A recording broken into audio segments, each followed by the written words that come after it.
سويت الفحم من احسن السويت اللي تستخدميها. سويت الفحم دي بدون قلم، مش هتحتاج ان انتي تحطي بنج. حلوة جدا جدا، كمان بتعمل ايه، بتفتح لنا جسمنا. حاجة صغيرة كده هتعمليها قبل السويت، هتشلك الجلد الميت. كمان عارفين الشعر اللي هو بيطلع، اللي هو جلد الوزة، هتقدلك عليه تماما. هتخلي كمان ان الشعر يطلع في وقت قليل، يعني ايه، ما يطلعش على طول. تمام. اول حاجة اخدت سكر يكون خشن، خدت معلقة من زيت الزيتون، وممكن نبدل زيت الزيتون بزيت جونسون، مفيش اي مشكلة، يا اما زيت زيتون يا اما زيت جونسون. خدت معلقة من البن، انا عايزة بس معلقة من زيت الزيتون او معلقة من زيت جونسون، ده او ده يغطي السكر اللي احنا بس ايه، يعني يغطي السكر بتاعك، ما تكتريش، هي معلقة واحدة بس من زيت الزيتون.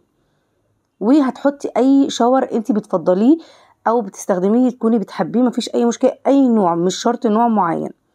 هتخلطي كله كله كله المكونات اللي احنا حطيناها. احنا حطينا سكر، حطينا زيت زيتون، حطينا بن، وحطينا اي نوع شاور زي ما تحبي.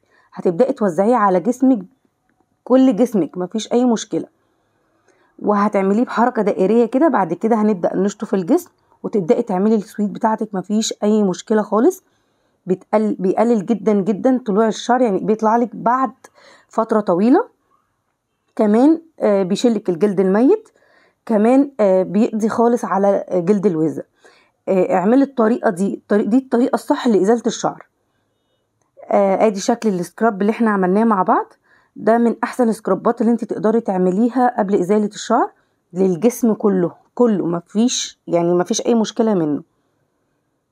وبعد ما تخلصي خالص السويت هتعملي ايه، هترطبي جسمك. اهم حاجة بعد ما تخلصي السويت ترطبي جسمك. دي سويت الفحم بدون قلم، كمان بتفتح لك الجسم جدا جدا.